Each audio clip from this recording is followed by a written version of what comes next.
భాషా విధానంపై డీఎంకే రాజకీయం చేస్తుందని కేంద్ర మంత్రి కిషన్ రెడ్డి ఆగ్రహం వ్యక్తం చేశారు. వచ్చే 6 నెలల్లో జరగబోయే అసెంబ్లీ ఎన్నికల కోసం డిలిమిటేషన్ త్రిభాషా విధానంపై డీఎంకే కాంగ్రెస్ దివాలా కోరుతున్నంత వ్యవహరిస్తున్నాయన్నారు.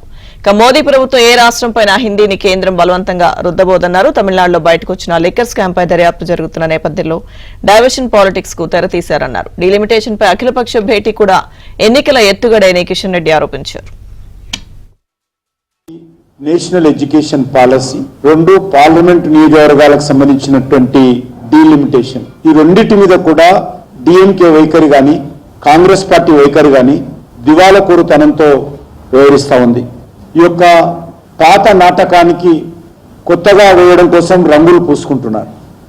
ఈరోజు మోడీ గారిని, కేంద్ర ప్రభుత్వాన్ని, హిందీ భాషను, పార్లమెంట్ నియోజకవర్గాలను బూచిగా చూపించి ప్రజలను రెచ్చగొట్టేటువంటి ప్రయత్నం చేస్తూ ఉంది.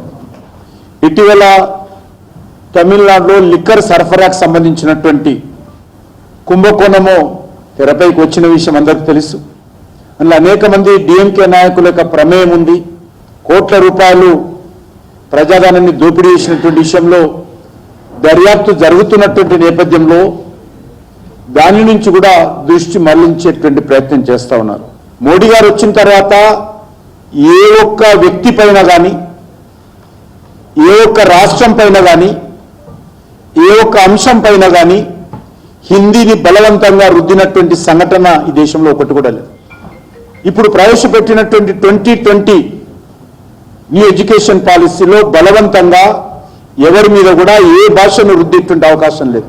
అనవసరంగా తమిళనాడు ముఖ్యమంత్రి వచ్చే ఎన్నికలను దృష్టిలో పెట్టుకొని ఇప్పుడు 2020లో న్యూ ఎడ్యుకేషన్ పాలసీ వస్తే 2025లో తమిళనాడు అసెంబ్లీ ఎన్నికలకు ముందు ఈ అంశాన్ని రాద్ధాంతం చేస్తూ ఆల్ పార్టీ మీటింగ్ పెడుతుందంటే ప్రజలు అర్థం చేసుకోవచ్చు. ఇది శాసనసభ, తమిళనాడు శాసనసభ ఎన్నికల సందర్భంగా డిఎంకే పార్టీ లేవనెత్తినటువంటి ఎన్నికల ఎత్తు